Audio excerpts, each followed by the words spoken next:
CarniVLOG number 2. Stomach bug and less fuel, more energy.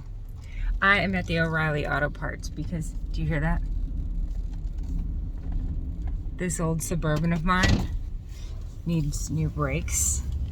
Speaking of stomach bug, I'm glad I have a 17-year-old son home from school with a stomach bug because he's going to change these brakes for me.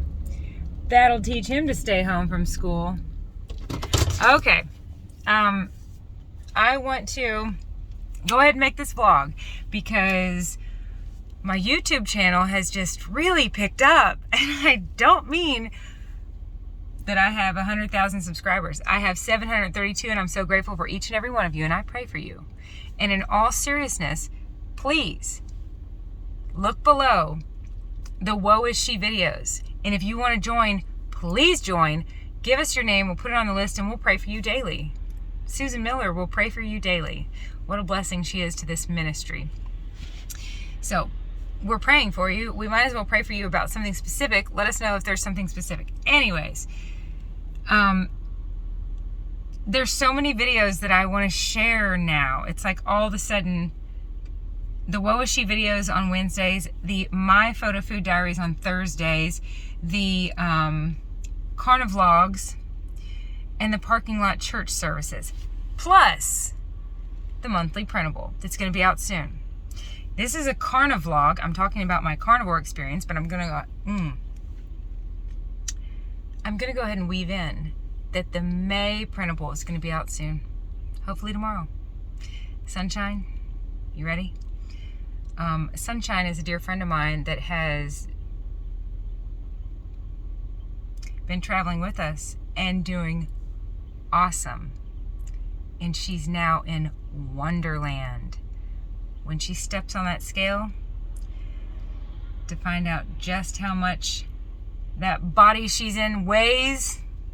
Remember, the scale is not great data for body composition. It does not tell us if we are full of water, muscle, or fat, but it's a big deal to get that number, to start with the number 1. So she's in Wonderland.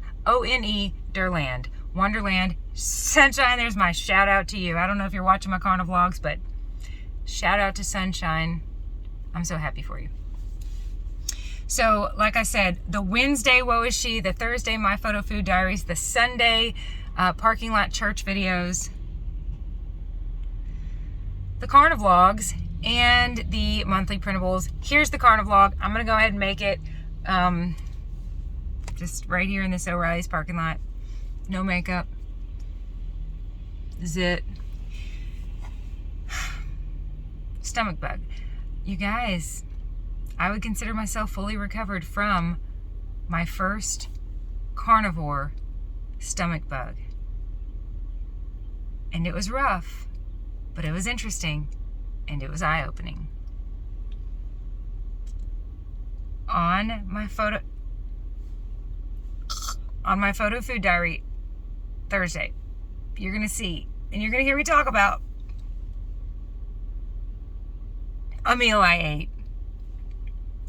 And it must have been on, today is Tuesday, it must have been Saturday that I ate this meal.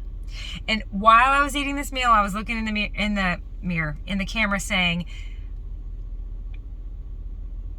I know this is probably making some of you feel nauseous.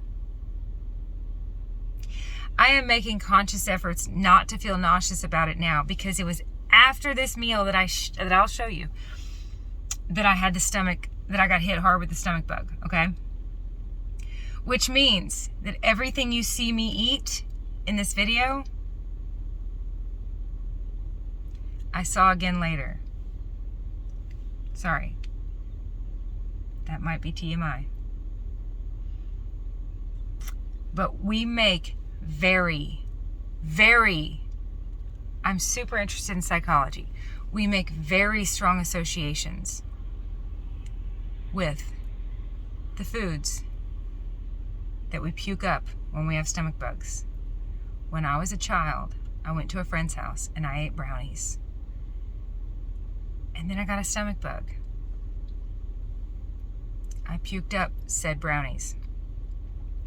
I could not eat brownies for 25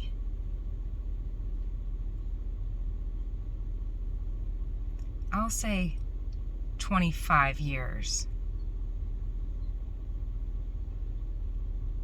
Because I had a very strong association in my brain. It was incorrect, but it's involuntary. My brain put together this little formula for me. Brownies equal puking. That's not true. Stomach bug equals puking, but I had just eaten brownies, so my brain thought it was the brownies. It's very, very strong 25-year association. At the height of my sugar addiction, I mustered up the strength and courage to weave brownies back into my life, and I started slow with brownie batter, not powder, brownie batter. And I worked my way back up to brownies. And I did it. So I am confident that the items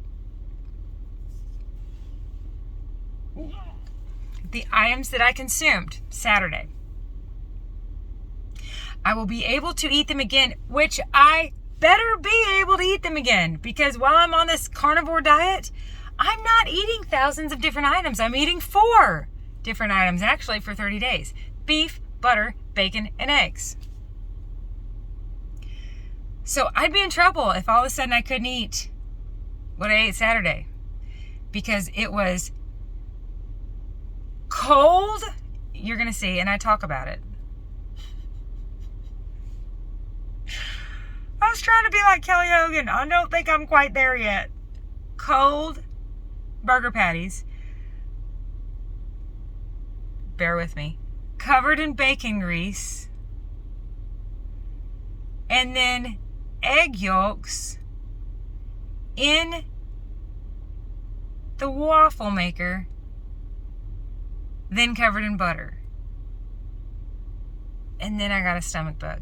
My mother-in-law came over to the house that night and she was like, I don't feel so good. And I said, I don't feel so good. And she said, maybe it was the Captain D's I ate. And I said, maybe it was the 7 egg yolks I ate. And she was like, oh, I think that comment, she can thank me. You're welcome, Nana. I think my comment about the egg yolks went ahead and allowed her volcano to erupt. Mine erupted later that evening. I just gulped. To the point where I was thinking about returning those little waffle makers to Amazon, because I don't know that I can even look at them, because my brain thinks those egg yolks in that waffle shape is what caused me to get sick. They weren't. Franklin caused me to get sick because he had the stomach bug. Anyways,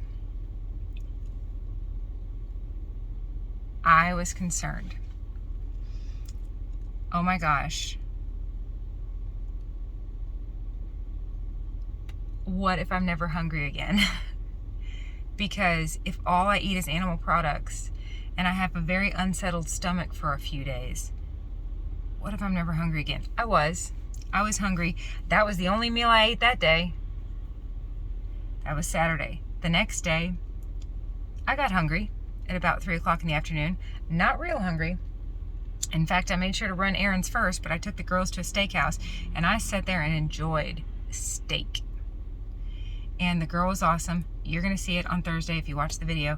I told her I'm doing carnivore, and I said, but I'm doing a very specific carnivore for 30 days, beef, butter, bacon, and eggs. And she was like, okay. She was brand new to Logan's, and if they knew she did this, she'd probably get fired. But she said, I said, so can I have, you have to pay for your side items anyways, right? So I said, so can I have a baked potato, but all I want is the bacon bits? Normally, I could get the bacon, the cheese, the sour cream, and the butter. And I've done that before. Yum. But since I'm just doing BBBE, I said, can I just get the bacon bits? That'll be my potato. And she's like, yeah. And she goes, oh, I have friends doing this. I have friends. Yeah, I have friends that were doing this. So she was like, she had some schema to help her out, to help her make sense of what I was talking about. Then I said, then I'll get a salad, but I'll just have the eggs and the bacon bits. She was like, I got you. She brought me a soup bowl full of bacon bits and a soup bowl full of egg with bacon bits on it, plus my steak. It was awesome. I ate the steak, I ate the eggs and the bacon bits. I took the other soup bowl home. That was the only meal I ate that day. I've been OMADing 1 meal a day because I was not hungry again. I think my stomach had been reset. Now here's what was very interesting. I told my husband, I said, I used to hear when I would do Weight Watchers and stuff, if you don't want an apple, you're not hungry. And I love that train of thought because they're basically saying, you think you're hungry, but all you want is chocolate and Skittles and Jujubes and Mike and Ike's and Sour Patch Kids. You're not really hungry. If you don't want an apple, you're not hungry. Well, fruit is fruit is fruit is fruit. Excuse me. No, it's not. I guess it is. But I meant to say sugar is sugar is sugar is sugar. So I would change that. If you don't want a steak, you're not hungry. So this is what I told my husband. When my stomach still wasn't settled, I said, I don't want to eat. You know, after you have a stomach bug, you kind of have a few days of kind of like not starving. And I said, but here's what's interesting. I don't want to eat, but I could eat. In fact, I didn't let my mind wander because I started thinking, you people on a SAD diet, a standard American diet, you have a lot more options post stomach bug. Because I was thinking, I'm not hungry, but I could go for bubbly Sprite, saltine crackers, ice cream, chocolate, you name it. But think about that, Sprite and crackers. What are those? Sugar and flour. Those are drugs. Those are not food. You're not hungry, you want to get high. You're feeling low, you want to get high. You're feeling bad, you want to feel better. And that's why they make you feel better. It kind of cracks me up to think, I've been raising kids for 17 years now, and if they fell down and they had a boo-boo, I'd say, do you want a popsicle? And if they wanted that popsicle, well, then I knew their boo-boo wasn't that bad. Well, I'm also giving them drugs, and I'm not exaggerating. I know that sounds like, watch out, boys and girls, those are drugs. They literally are. More addictive than cocaine. They're white powders that don't feed us, they stimulate us. So this is my first carnivore stomach bug. That's what a good chunk of this vlog is about. And it was very, very interesting to cope with feeling bad after a stomach bug without turning to any sugar and any flour. The brat diet, bananas, rice, applesauce, toast. That's what I typically give my kids. Sugar, starch, sugar, flour. It might feel good to have something in your stomach, but it was not worth it to me to start ingesting sugar and flour again. So I just waited it out. And sure enough, I got hungry again. The first day I had, we'll just call it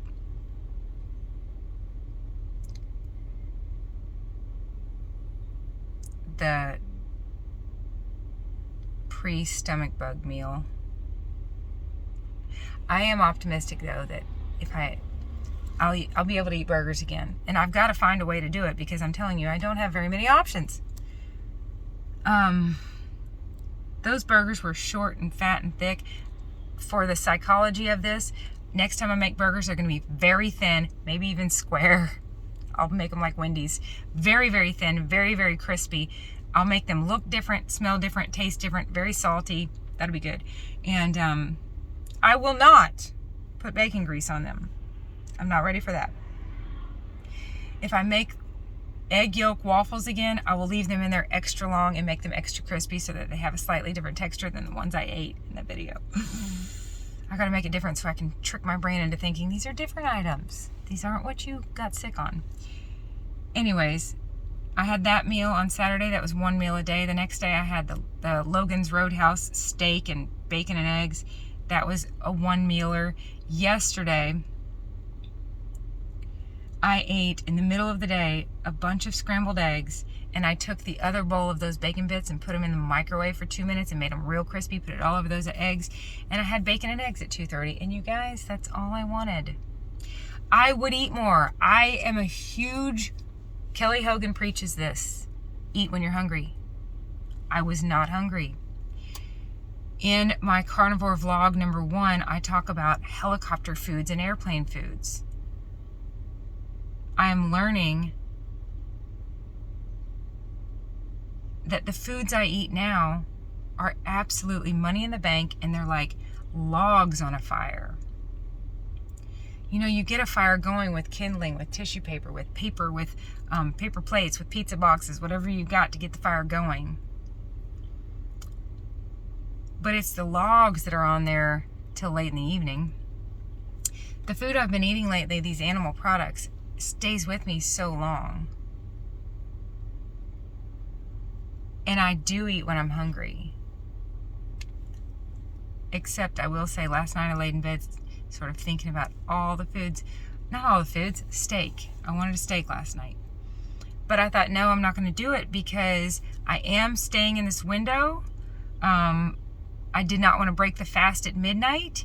And I don't want to put a log on the fire and wake up, ironically, feeling low energy because the food now gives me delayed energy. I was talking to the kids about it this morning. Franklin has been eating a lot this way. He's cut out sugar and flour for a month, and we're going to take him to a minor league baseball game as a reward, him and 4 friends.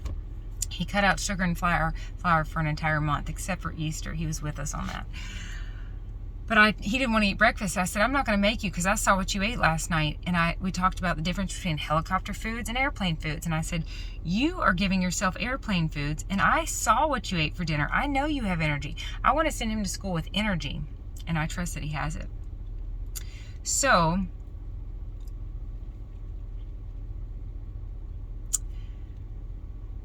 I had 3 days in a row, 1 meal a day. I'm about to break the fast at some point with a steak. I do eat when I'm hungry, but it's been very interesting to not be hungry. I think my stomach has really been reset, and it's been very, very interesting to navigate a stomach bug. The logistics of it, the logistics of not turning to carbs to feel better afterwards, not turning to Sprite and saltine crackers, and also the psychology of, it's one thing to not ever want to eat brownies again. But if I'm a carnivore, I'm in trouble if I don't ever want to eat beef, bacon, and eggs again. But here I am on the other side of it. It's taking some conscious efforts to make new associations. And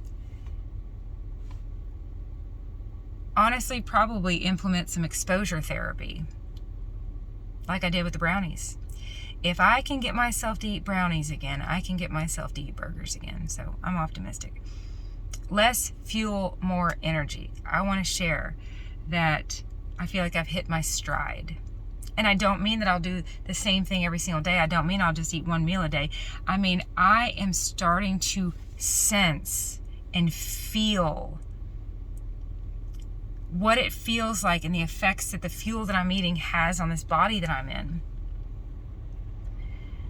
I can tell that I used to almost only consume helicopter foods that gave me an instant lift, not instant energy, an instant lift psychologically, because I was consuming a bunch of fluff that contain the drug I'm addicted to. So a bunch of unnecessary,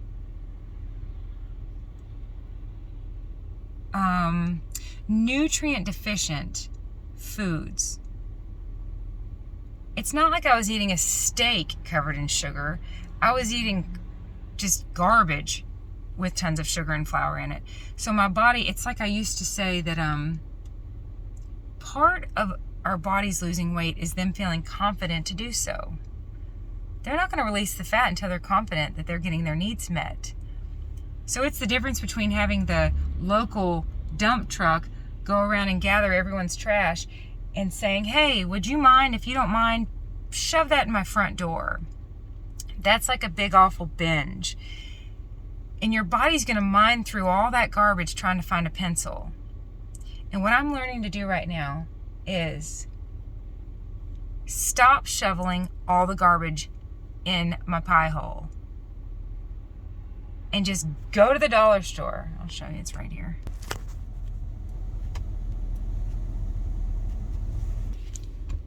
And get a pencil. This way of eating is so efficient, so effective, so simplistic, such a relief, tasty, delicious, easy.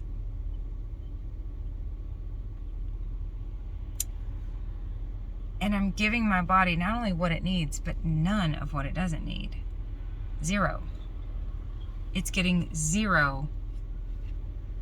I'm asking my body to process and digest zero. Poison. Period. And what I'm finding as I'm hitting my stride is that for me, and I think this probably applies to a lot of humans, since I'm not eating helicopter foods that just give me an instant boost, I'm eating these airplane foods that have a delayed energy, I am feeling so good and so clear-headed and so motivated and so steady and calm. I've got 5 kids. Calm is not how I would describe our life. But I can be, in theory, the eye of the storm. Getting Franklin and his bicycle, Clara and her cleats, Mary and her tears. She was very upset last night that we didn't bring her bicycle to the park. Charlie and everything he needs because he umpired Claire's game. I can get everybody where they need to go. My needs are met.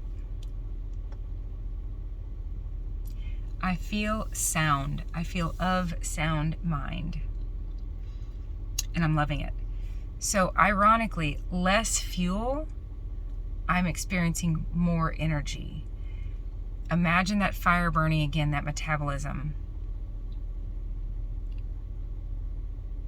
Yes, fuel is a good thing. And I learned years ago when I was teaching kids a lesson, a reading lesson actually, that fuel is anything that burns. Yes, it's good to put fuel on the fire, but what happens if we put too much? We put the fire out. We want just the right amount of just the right things. So instead of tissue paper and pizza boxes, I'm putting chunks of oak on the fire. But I'm learning not to put too many chunks, or that fire will go out and I will be in that bed snoozing. Less fuel, more energy. And I'm happy to report I'm through my first carnivore stomach bug.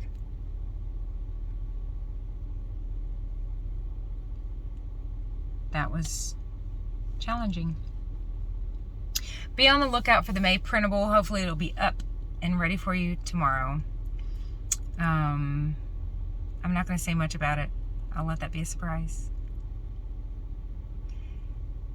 That's it. I'm going to head home, drink some water, work on the house, get my 17-year-old to change the brakes in this old thing, and this old Suburban. And enjoy this beautiful day that God has given us. Matthew 6:25. Do not worry. Worrying is like fretting over gifts we haven't been given. I would not appreciate it if my kids were worried about Christmas gifts they hadn't gotten, how they're going to spend them, what they're going to do with them, whether or not they know how to use them, or if they were just fretting over whether or not they'd like them. We have not been given future days. So let's don't worry about gifts we haven't been given. Let's enjoy today. April 26th, 2022. That's it. I love you dearly. We'll talk again soon. Bye.